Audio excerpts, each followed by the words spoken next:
dates the 7th plague to the middle of January, when the crops begin to mature. Now we get to the 8th plague, locusts. This is chapter 10, verses 1 through 20. Clouds of locusts, a familiar pestilence for farmers in the ancient Near East, devour whatever crops or plants were left after the hailstorm. The locusts come from the east wind by God's command. The court of Pharaoh is, very impressed by the power of Moses and his God. The ruler now offers to let only the men go free, because adult males take part in the religious rituals. Not enough, says Moses. The locust plague rests upon natural phenomena. The east wind brings the locust. The wind shifts, and the west wind drives the locust into the Red Sea. So this happens quite often in the Near East. It's not that strange an occurrence. However, the intensity of the plague points to a divine hand. Now, let's get to the 9th plague, which is chapter 10, verses 21 through 23. Essentially, a thick darkness that can be felt is brought on by the wind of the desert. The wind carries sand and dust. But the Hebrews are once again untouched by the plague. They have light. This hot desert wind is known as the Kam Sin. It blows in from the desert during the spring months of, from March to May. There's so much dust and sand in the Kam Sin that the air is darkened. It becomes very difficult to see, and it's often difficult to breathe. The 9th plague is symbolic because the Lord God is now confronting the Egyptian sun god Amun-Ra, the divine father and god of the sun to the Egyptians. And the Lord Yahweh is blocking out the sun by the wind, the sand, and the dust. Now, we have the announcement of the final plague, the death of the firstborn. This plague is evidence that the favor, it proves the favor of Moses and the Hebrews in the eyes of God. The 10th plague, the death of the firstborn, is essentially the spoliation of the Egyptian people, because the firstborn, from the royalty to the peasants to the slaves, will now die. This final plague is linked with the first Passover ceremony, which is then linked to the festival of unleavened bread. Now, the first Passover means in Hebrew it means pesah, to protect, have compassion, or pass over. Now, this unleavened bread festival that's linked with the first Passover ceremony is a very ancient nomadic spring festival.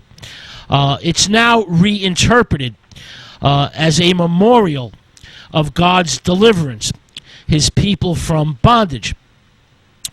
The Hebrews at the time of the 10th plague now become an organized congregation and will celebrate their nocturnal festival that's celebrated during the full moon as a remembrance of God's deeds to end their bondage. Lamb's blood is used. It's regarded as God's portion of the sacrifice, and it's smeared on the doorpost and lintels. This is the holy place of the house or home. The lamb's blood is smeared as protection against the destroyer, the angel of death that will come to destroy Egypt's firstborn. This angel of death is a manifestation of the Lord's power. Now, hyssop is used. It's dipped in the lamb's blood. This foliage, this aromatic plant, was thought to have magical powers. and was often used by the Hebrews for ritual purposes. So they dipped the hyssop in the lamb's blood, and they spread it around the door and the lintel as protection.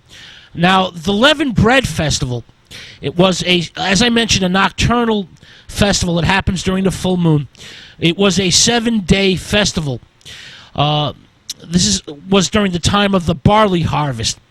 And this festival, this nocturnal unleavened bread festival, now becomes closely connected with this first Passover celebration. The absence of yeast, unleavened bread, is symbolic of the hasty preparation. Yeast is not used, it's excluded, because it has fermenting and corrupting power. It's a ritually unclean substance, and yeast could contaminate the entire harvest. All right, so that's the origin of the unleavened bread festival, which, remember, is now linked to the first Passover celebration. Now, with the death of the Egyptian firstborn and the first Passover celebration, essentially 430 years of Hebrew-Egyptian Hebrew-Egyptian phase is now over. The descent into Egypt, the time of Joseph, which happens during the High Coast invasions, is around 1720 BC. And the Hebrew departure, which happens the time of Moses, is around 1290 BC. So, essentially, the Pharaoh, the Egyptian people, can take no more. And the Hebrews now depart from Egypt. This is in chapter 12, verses 29 to 51.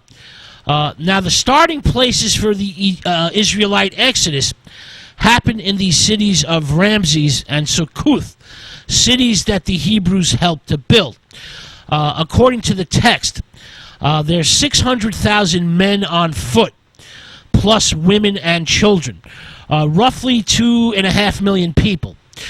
This is a mixed crowd of Hebrew tribes. Now, historians and scholars consider the number in the book of Exodus an exaggeration. They do not believe that the land of Goshen, the Hebrew settlement area, could have supported such a large population, but there's no doubt, there's no question that many thousands of people are now fleeing Egypt. The numbers may be exaggerated, we don't know, but there's many, many thousands of Hebrews now fleeing from Egypt. The Hebrew deliverance. All right, now this happens in chapter 13, verses 17 until chapter 14, verse 31.